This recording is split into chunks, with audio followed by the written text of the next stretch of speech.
Hello everyone, সবাই কেমন আছেন? আজকে আমি আপনাদের সাথে আমার নতুন এক ভিডিও শেয়ার করতে যাচ্ছি। অনেকের বাড়িতেই এই ধরনের হিটার আছে, তাই না? আমার বাড়িতেও এই একটা হিটার কিনেছিলাম, কিন্তু বেশ কিছুদিন ইউজ করার পর দেখুন, এটা আমি বাজাজ কোম্পানির কিনেছিলাম। কোম্পানিটা আছে, বাদবাকি জিনিসটা এই যে একটা চুন জাতীয় স্তর পড়ে, এটার জন্য কিছুতেই জল গরম হচ্ছিল না। আর এবার যেহেতু গরম পড়ে গেছে, এখন তো আমি এটা বেশ একটু পরিষ্কার করে তুলে রাখবো, তাই ভাবলাম আমি আপনাদের সাথে শেয়ার করি এটা কিভাবে পরিষ্কার করা যায়। আর একটা বিষয় খেয়াল রাখবেন, এই যে হিটারগুলো যখন ইউজ করবেন জল গরমের সময় পুরো জলে ডুবিয়ে দেবেন না, একটা পয়েন্ট থাকে।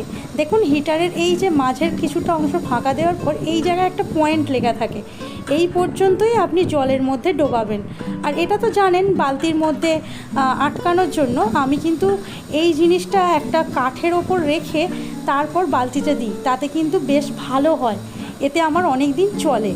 তো এইটা দেখুন অনেক নাড়াচাড়া করার পর হালকা একটু হাতে চলে আসছে, এটাকে চুনের স্তর বলে। জলে যে চুন থাকে বা আয়রন থাকে, সেই আয়রনটাই এটা পুরো গরমের জন্য এঁটে যায়। এটা কিভাবে পরিষ্কার করব ঘরোয়া উপায়ে, চলুন আজকে আপনাদের সাথে সেটাই শেয়ার করি। সো এইবারে দেখুন আমি আমার যে হিটারটা সুইচ বোর্ডের কাছে নিয়ে এসে জ্যাকটা লাগিয়ে রেখেছি, এখনও কিন্তু সুইচটা অন করি না, আর জাস্ট নিচে এইভাবে আমি স্ট্যান্ড করে রেখেছি। এবার আমি সুইচটা অন করছি। আপনি যখন এই ধরনের ইলেকট্রিকের কাজ করবেন অবশ্যই খেয়াল রাখবেন বাড়ির কোনো বাচ্চা যেন আপনার আশেপাশে না থাকে, কারণ এই যে হিটারটা আপনি গরম করছেন জলে না দিয়েই, এতে কিন্তু হাত দিলে আপনি কারেন্টের শর্ট খেতে পারেন।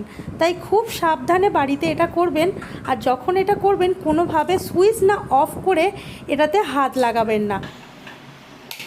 আমার কিন্তু এখানে বেশ গরম হয়ে গেছে, তাই সুইচটা অফ করে দিলাম। এইবার আপনার আসল ম্যাজিক শুরু হবে। আপনার এটা খুবই গরম আছে, এই গরম অবস্থাতেই আপনি জাস্ট যেখানে করছেন সেই জায়গায় হালকা হাতে ঠোকা দিন, বেশি জোরে করবেন না, তাহলে কিন্তু এটা খারাপ হয়ে যাওয়ার সম্ভাবনা থাকে। তো এইভাবে হালকা হাতে ঠোকা দেওয়ার পর যে মোটা একটা আয়রনের স্তর আছে সেটা আস্তে আস্তে খসে পড়ে যাবে। বেশি ঠোকাঠুকি না করে আরও একবার অন করে দিলাম। এইবার যে অন করলাম এটাই লাস্ট। এবার কিন্তু বেশ গরম হতে হবে। দেখুন যতটুকু মোটা স্তর ছিল সেটা কিন্তু পুরো পড়ে গেছে কিছুক্ষণের মধ্যেই। এবার যেটা গরম করছি পুরো ফুল গরম, মানে লাল গরম করতে হবে। আর একটা বালতিতে আমি এখানে 1 বালতি জল নিয়েছি।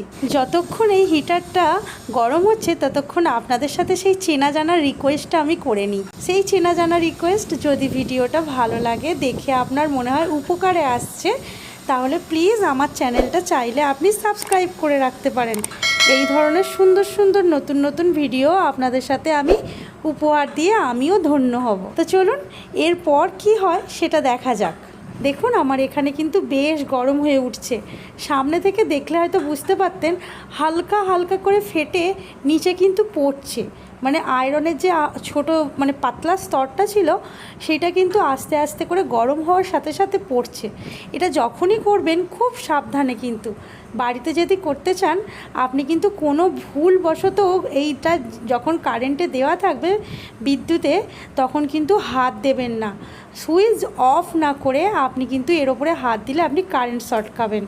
আমার এখানে রডটা বেশ লাল হয়ে গেছে, আমি এবার সুইচটা অফ করে দিলাম, জলের মধ্যে দিয়ে দেবো এবার এটা।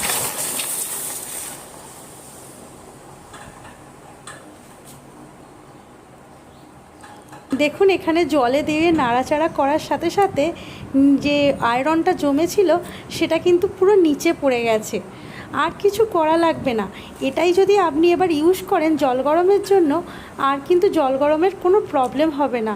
অনেক সময় হয় না যে জল গরম হতে দেরি হয় এই হিটারে, সেটা কিন্তু আর প্রবলেম হবে না। এর পরেও আমি একটু চাইছি আরও একটু পরিষ্কার করতে। বেশ হয়েছে পরিষ্কার, কিন্তু একটু চকচকে ভাবটা যদি আনা যায় ভালো লাগে। তো চলুন একটু চেষ্টা করে দেখি এর চকচকে ভাবটা ফিরিয়ে আনা যায় কি।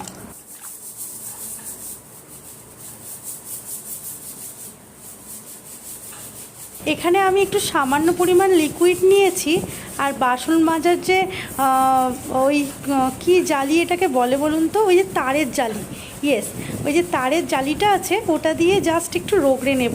আমি যখন কিনেছিলাম এটা পুরো পিতলের মতো দেখতে ছিল, ইউজ করার সাথে সাথে পিতল থেকে লোহা হয়ে গেছে। এখন এটাকে যদি ঘষে মেজে একটু পিতলে আনা যায় সেটারই চেষ্টা চলছে।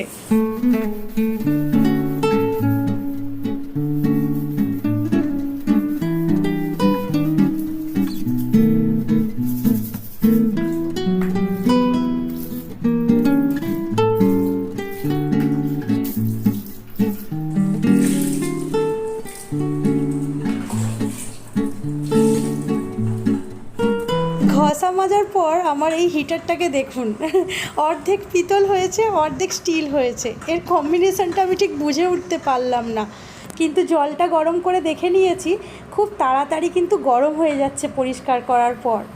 আর আমি এই যে বাক্সগুলো থাকে প্রত্যেকটারই বাক্সগুলো ফেলি না, কারণ যেহেতু এই হিটারটা আবার সেই 1 বছর পর ইউজ হবে, যখন শীত পড়বে তখন।